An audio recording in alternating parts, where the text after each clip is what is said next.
Alright, আসসালামু আলাইকুম ভাই দোস্তগণ। আজ আপনাদের নিয়ে আসলাম আরেকটি নতুন লেকের সন্ধানে। যে লেকটা অ্যাকচুয়ালি লোকেটেড আমাদের কাছাকাছি, যেটা হলো সানরাইজ আর 56-এর এখানে 56th অ্যাভিনিউ অ্যান্ড সানরাইজ বুলভার্ড। তো এই লেকটা মানুষের এখানে সচরাচর আসে না, কারণ হলো একটু কোলাহল, চারপাশে খুবই বিজি রাস্তা।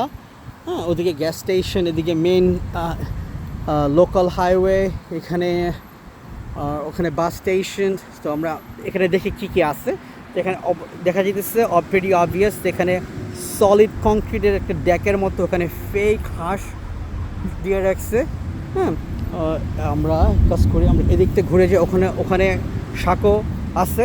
তো আমরা চারিদিকে একটু ঘুরে দেখি লেকটা কী কী অবস্থা। এখানে আশেপাশে কিছু চিকন পাম ট্রি দেওয়া আছে। তো লেকটা অ্যাকচুয়ালি দেখতে অনেক সুন্দর লাগতেছে। হ্যাঁ, দূরে থেকে বোঝা যায় না যে এখানে লেক আছে, কারণ রাস্তা থেকে অ্যাটলিস্ট আপনার 10 থেকে 12 ফিট নিচে লেকটা পড়ছে। এটা অবশ্য হয়তো এটা আপনার ন্যাচারালি হয়ে গেছে, তারপর এটাকে সৌন্দর্য বৃদ্ধি করা রাখার জন্য ওনারা চারপাশে লেকের চারপাশে এগুলা ব্যবস্থা করছে। তো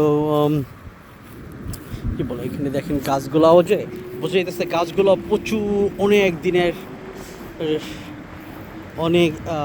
অনেক দিন ধরে এই গাছটা এগুলা কাটে নাই, কাইটা বানায় নাই, এগুলো অটো ন্যাচারালি হয়েছে।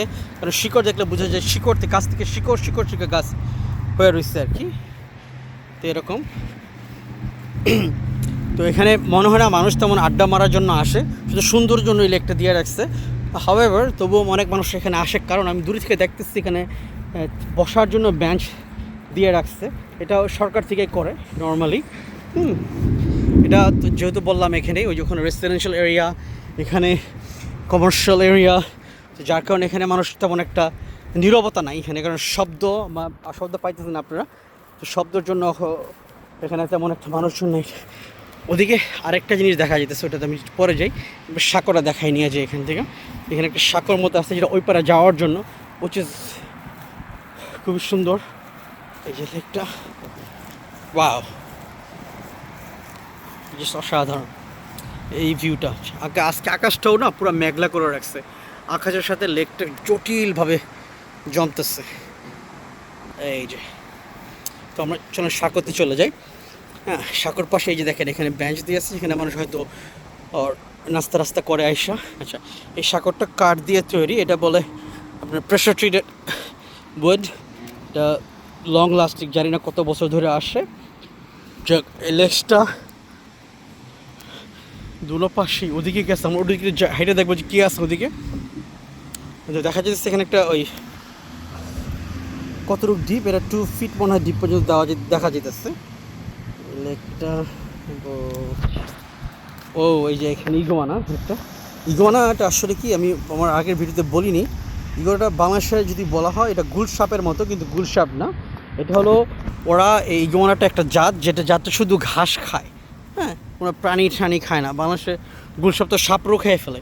তো দেখেন লেকের ভিউটা, আমরা একটু ওদিকে যাবো। ওই লেকটা একটু সেটা গেছে একটুখানি। এখানে বাংলাদেশের মতো না, বাংলাদেশেরই কৃষ্ণচূড়া গাছ এখানে। ও, ছোটোবেলায় কৃষ্ণচূড়া গাছ দিয়ে আমরা কারাকারি খেলতাম। কৃষ্ণচূড়া গাছের অভাব নেই এখানে।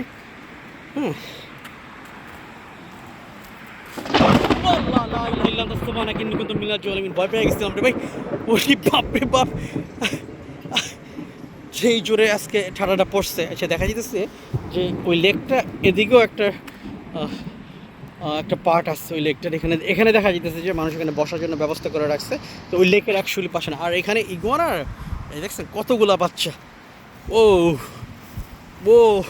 ইগুয়ানার এরা মনে ওরা বাচ্চা পারে, ডিম পারে। রে কিলিবিলি করতেছে। ও আল্লাহ, কী যে অবস্থা! এগুলো ভয়ের কোনো কারণ নেই। আল্লাহ, আবার একটা শব্দ হবে। ওরে আকাশ, সে কী অবস্থা! এখানে আবার দিনের আলো, মানে আকাশটা সবুজ। যাই হোক, ভিডিও আর লং না করি, এখানে দেখেন এই লেকটা এখানে আসছে। তো এটা অনেক দূর পর্যন্ত চলে গেছে, এ পর্যন্তই থাক আজকের জন্য। আর এই যে দেখলাম যে ইগুয়ানা, চলেন আমরা একটু ওদিকে ব্যাক করি। জায়গাটা এটা সেম থিংই, আপনার যেহেতু খুবই মেন রাস্তার সাথে, তো তেমন মানুষজন এখানে আসে না। লেক বলতে নীরবতা এখন মনে হয় এখানে তেমন একটা পায়, বিজি স্ট্রিটের ভিতরে পড়ে গেছে। যাই হোক, কিন্তু ওভারঅল এটা দেখতে খুব সৌন্দর্য। হ্যাঁ, এই জায়গাটার সৌন্দর্য বৃদ্ধি করে ফেলছে। তো এখানে কৃষ্ণচূড়া গাছের নিচে বসলেই তো মন ভালো হয়ে যায়। যাক, এই যে আমি কৃষ্ণচূড়া টোকায় নিয়ে আসছিলাম। That's all for now. Next time আপনাদের জন্য আরেকটা ভিডিও, আরেকটা লেক। এখানে জিমেরও ব্যবস্থা করা আছে, দেখো এখানে। ওয়াও, যদি জিম টিম করতে চাই কেউ, ওই যে বাংলাদেশে যেমন আমরা দড়ি বাঁধি, দড়িকে ওই যে পুল আপ করি যে, ওইটার জন্য। ঠিক আছে, আল্লাহ হাফিজ।